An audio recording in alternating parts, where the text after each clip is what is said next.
Bonjour ou bonsoir, bienvenue sur TV5 Monde et dans le magazine de l'art de vivre Nec Plus Ultra qui vous propose sa parenthèse d'excellence et d'innovation, histoire de dézinguer un peu la morosité ambiante sommaire. À Tel Aviv, le Minotaure épate la galerie avec son exposition. Le Maltier Moina réinvente le bagage de luxe. Charles Zana crée des intérieurs à son image chaleureux. On commence avec un aller-retour dans l'une des villes les plus branchées et les plus joyeuses au monde, Tel Aviv. La galerie parisienne, le Minotaure, inaugure à sa galerie jumelle de Tel Aviv, justement, Monumentum, une exposition très raffinée. Tel Aviv a un joli surnom, la bulle. Avec cette exposition, c'est même une bulle créative. À l'origine du projet, un trio passionné d'art. Benoît Sapiro a créé en 2002 la Galerie du Minotaure à Paris. Son complice, Yaron Lavils, a ouvert celle de Tel Aviv. Leur spécialité, les peintres avant-gardistes. Marie Scheck, la commissaire d'exposition, a sélectionné 45 artistes internationaux et israéliens. Un mélange des genres pour raconter l'histoire du XXe siècle.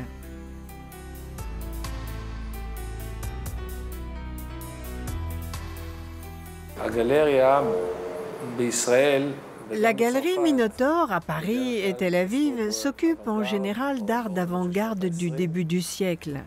Mais le moment où j'ai rencontré Marie Scheck, commissaire de l'exposition, on a parlé de créer une nouvelle idée, un nouveau concept. Avant, on exposait de l'avant-garde russe, hongrois, mais aujourd'hui, on a décidé de changer et d'essayer ce concept. Depuis 1996, Marie Scheck cherche à promouvoir l'art israélien à Paris, Londres, San Francisco et bien sûr dans son pays. J'ai enseigné, j'ai travaillé longtemps dans le musée d'Israël et j'ai enseigné sur le surréalisme et le dada qui sont deux courants que je prône et que j'aime depuis toujours. Et les toucher, les montrer, les exposer dans mon espace qui est Tel Aviv, ma ville, c'était donc un petit rêve. L'exposition mélange jeunes talents israéliens et artistes reconnus du XXe siècle, l'idée étant d'établir des liens entre les œuvres. C'est une exposition un peu dans l'esprit de ce qu'on fait à la FIAC avec Bernard Marcadet, où on mélange la spécialité de la galerie, les avant-gardes des années 20 et 50, des pièces historiques et des artistes plus jeunes, contemporains, pour bien mettre en valeur la jeune création israélienne. Un pari audacieux. Oui, c'est audacieux, mais je pense que c'est ça le monde, c'est la vision de la continuité du temps. En fait, une exposition et les rencontres artistiques, c'est le temps. Et c'est pour ça qu'on a appelé cette exposition Momentum. J'aurais pu connaître Benoît Sapiro à Paris, où j'ai vécu pendant 10 ans. Mais c'est arrivé là, et c'est pas un hasard. Je pense que rien n'est un hasard de toutes les façons. Et que c'était le moment propice de montrer ce que j'aimais le plus, c'est le blanc et le noir. Ce sont les couleurs que je porte depuis que je suis née.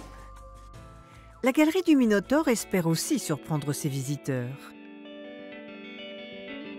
On a vraiment essayé de montrer des choses qu'on ne montre pas d'habitude, puisque, comme vous savez, les musées sont des vendeurs de tickets maintenant, et donc ils sont obligés, même dans les musées ici, de montrer du Picasso et du Matisse. On essaie de raconter l'histoire du XXe siècle de manière différente, tout en rejoignant les deux bouts, en mettant la première partie, l'aube du XXIe siècle, et de raconter d'une autre manière cette histoire de l'art. Une histoire qui passe par différents supports. J'ai toujours aimé les dessins. Je pense que la grande puissance d'un artiste, c'est dans le dessin. Je pense qu'on ne peut pas se cacher derrière la peinture. On peut pas mentir. Quand il y a un dessin, c'est la main qui... Et je rêvais de montrer des dessins et des photos. Et en fait, je ne savais pas ce qu'ils avaient. C'était une grande découverte pour moi, il y a un mois. Quand je suis arrivée à la galerie et que M. Sapiro m'attendait, il m'a ouvert les dossiers de sa galerie. Et là... waouh, j'étais vraiment comme une enfant. Et je pensais tout le temps, pendant qu'il me montrait, je pensais à mes artistes. Qui irait bien tout le temps? C'est un colloque dans la tête, dans le cerveau, une exposition.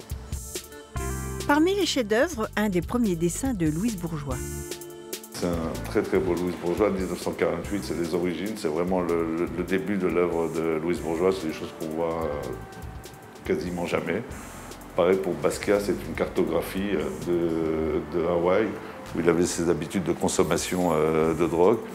Et quelqu'un m'a dit, mais comment il faisait pour se souvenir? Justement, c'est la seule chose dont il se souvenait et il pouvait tracer le parcours. Et on a un Dubuffet qui est aussi une forme de cartographie avec un personnage qui apparaît comme ça dans le paysage et qui va donner plus tard naissance à ces personnages comme ça qui flottent. La galerie est implantée à Paris et Tel Aviv. Oui, bien sûr, il y a un rapport. On a amené un petit peu du goût de Tel Aviv à Paris et beaucoup de goût de Paris à Tel Aviv. Et le résultat de ce mélange, c'est comme magique. Merav Svirsky est une jeune artiste vivant à Tel Aviv. Également danseuse, elle s'intéresse dans ses œuvres à la combinaison de mouvements et aux relations entre les objets. Anna Sahar a étudié la photographie, mais elle entretient le flou artistique. Il y a beaucoup de mystères dans son travail. On ne sait pas si c'est une photo ou une peinture. On ne distingue pas vraiment les formes. S'agit-il d'une femme, d'un collier?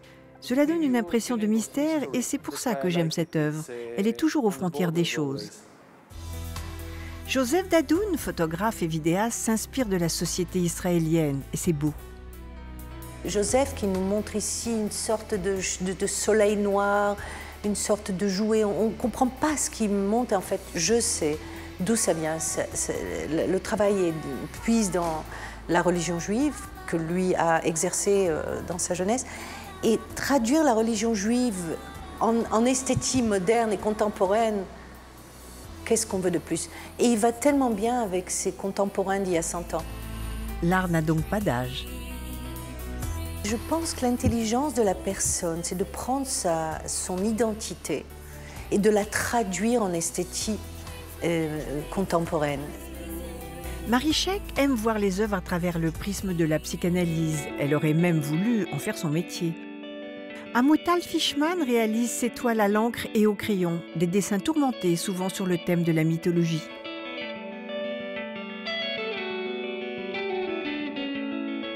On a mélangé toutes les choses pour brouiller les pistes et que les gens puissent se promener.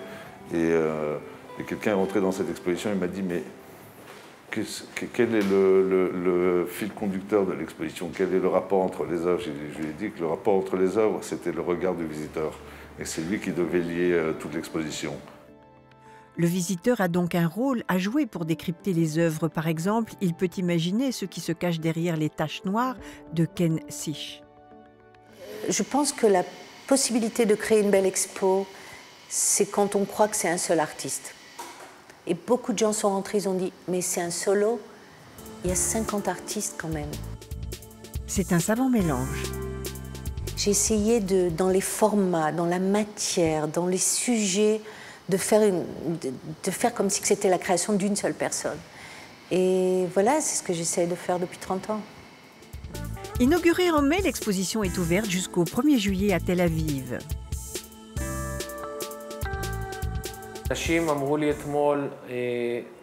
Beaucoup de gens m'ont dit merci. Merci de créer ce genre de rencontres artistiques et merci d'amener de la culture à Tel Aviv, en Israël. De Tel Aviv à Paris, il n'y a qu'un pas, alors on attend l'exposition Monumentum avec beaucoup d'impatience. Rassurez-vous, l'exposition sera à Paris en janvier 2014. On poursuit avec le savoir-faire du maltier Moina.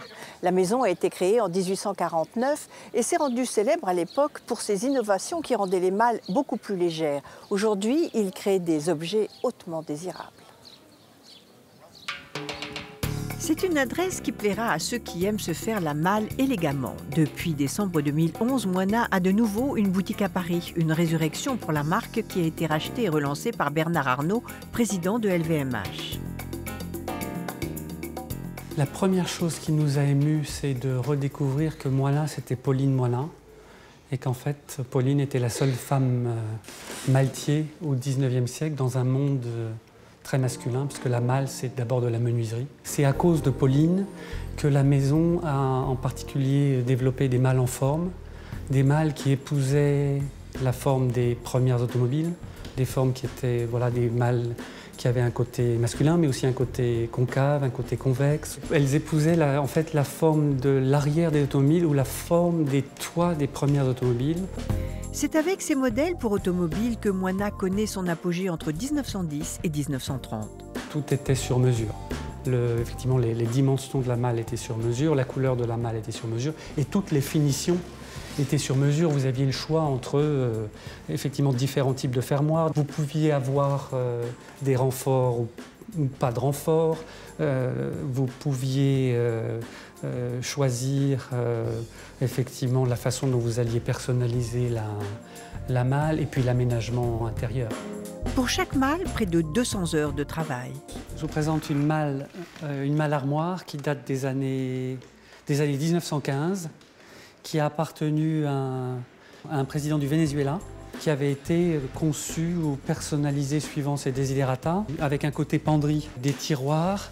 C'était une malle avec toutes les particularités de la maison, à commencer par un cloutage très très serré, tous les 7 mm, pour rendre la malle très solide. La serrure était numérotée, avec une clé qui était donc particulière à ce client et qu'on pouvait refaire en cas de perte. La maison veut conserver ses méthodes artisanales. Notre maltier est un compagnon du devoir. On n'utilise aucune machine, ni pour travailler le bois, en fait, ni pour coudre les bordures. Les doublures sont toujours cloutées, elles ne sont pas collées. Les malles ne sont faites qu'avec une pièce de bois, le fût étant une seule pièce qui est sculptée pour que la partie couvercle se marie parfaitement avec la partie, le fût principal, et que ça soit étanche. En plus des malles sur mesure, la marque propose des sacs pour hommes et femmes. Tous nos sacs sont d'abord, dans leur forme et leur couleur, inspirés du passé, mais notre créateur a ajouté son sens intuitif de la praticité, du confort, de la fonctionnalité d'aujourd'hui. Venu de chez Hermès, le designer Ramesh Nair s'inspire des archives de Moina. Ça, pour l'instant, ça vient d'un ancien fermoir Moina, mais c'était dans l'autre sens. Et j'ai tourné pour créer quelque chose de complètement différent. Ça, c'est une innovation toute neuve. Des pièces chics et modernes. Ça, c'est vraiment une innovation. Ça, c'est une création qu'on a fait. C'est une petite chose qu'on a rajoutée sur le dé. Comme ça, on accroche le bandoulier et le bandoulier ne touche pas le cuir. S'il a repris les courbes des malles, le designer a apporté sa griffe. La couleur, on ne s'interdit absolument rien, parce que Ramesh est de nationalité indienne. Il est né dans la couleur, il a ça dans le sang, et les dernières couleurs qui vont arriver sont complètement inspirées par son enfance indienne.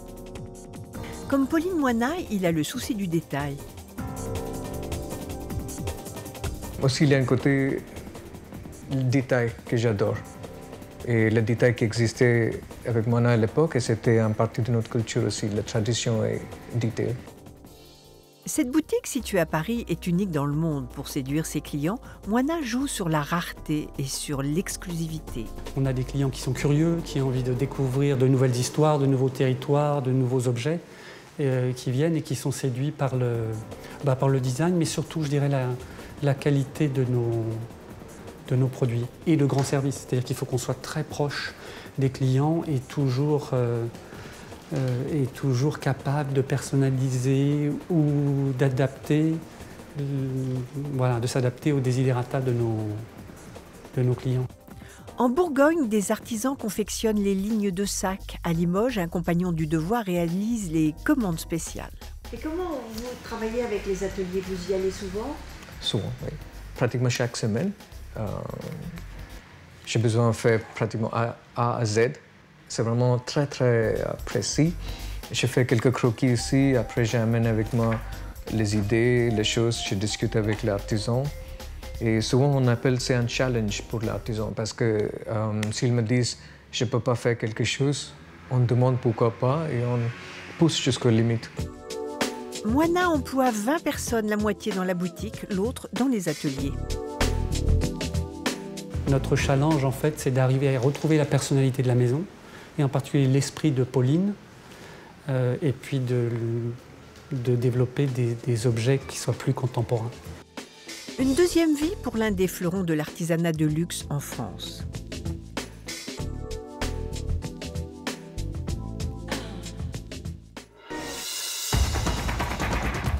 De l'architecture pure et dure, c'est le credo de l'architecte d'intérieur Charles Dana. Il mixe avec un certain bonheur, design pointu et pratique. Rencontre. Pour sa première participation au salon AD Intérieur, Charles Dana a réalisé cette pièce, une bibliothèque onirique. Formé aux Beaux-Arts de Paris, il s'envole d'abord pour New York pendant 5 ans. Il travaille dans différents studios d'architecture. À son retour, il fonde sa propre agence en 1990. Les débuts sont difficiles. Charles Dana diversifie donc son activité en devenant aussi architecte d'intérieur.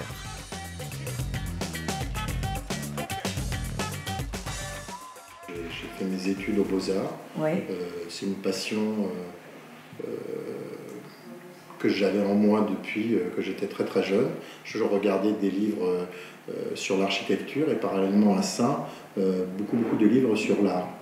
À une époque, je dis souvent dans les années 70-75, où l'art n'était pas à la mode. Donc naturellement, quand se posait la question de savoir ce que je voulais faire plus tard, je me disais comment allier un esprit un peu matheux à un goût pour l'art, et donc ça a fait de l'architecture.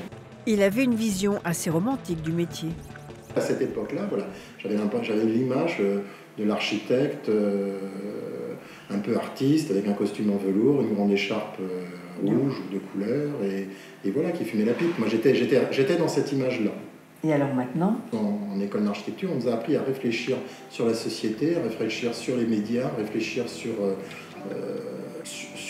des sciences connexes, sur des choses qui sont autour de nous. On ne se suffit plus de l'esthétique, mais on a toujours besoin de raccrocher quelque chose de contextuel, d'historique, d'humain à travers les décorations qu'on peut produire.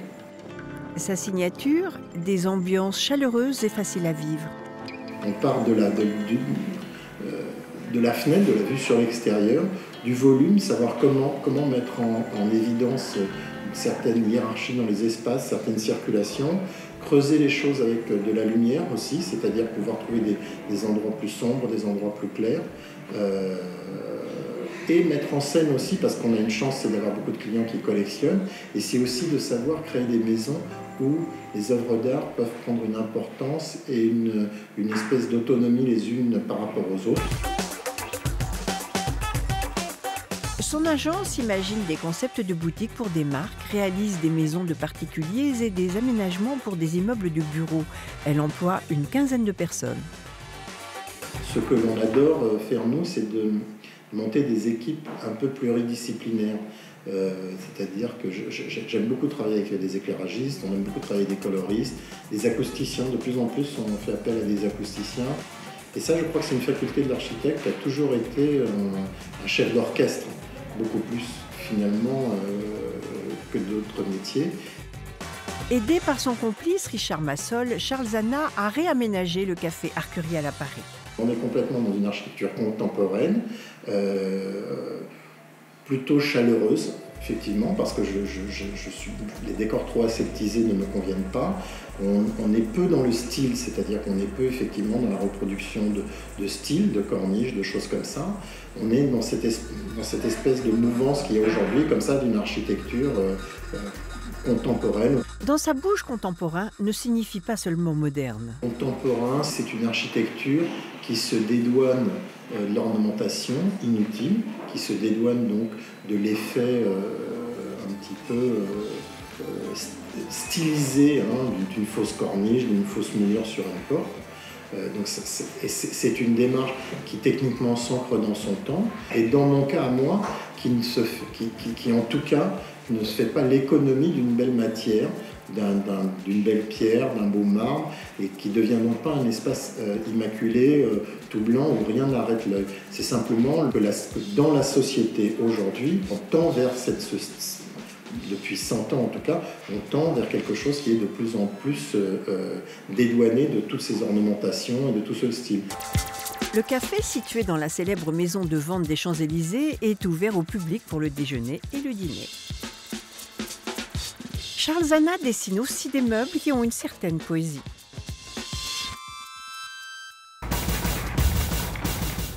Ça donne des idées. Merci de nous avoir suivis. Merci à l'Hôtel des Trois Couronnes de Vevey de nous avoir accueillis. Je vous retrouve la semaine prochaine, toujours sur TV5 Monde ou sur notre page Facebook, où vous pouvez revoir cette émission. En attendant, voici notre coup de cœur, puisque le luxe à Nec Plus Ultra est d'abord une histoire de cœur. Au revoir. Au cœur de Beyrouth, au Liban, rendez-vous chez un des plus grands couturiers du pays, Georges Chakra. Pour accompagner ses robes de princesse, il a fait appel à André Marchas, créateur de bijoux. À l'origine, il voulait être mathématicien. Il a finalement préféré compter les carats, comme ses parents également bijoutiers. André Marchas aime particulièrement travailler les perles. Il a les plus belles du monde.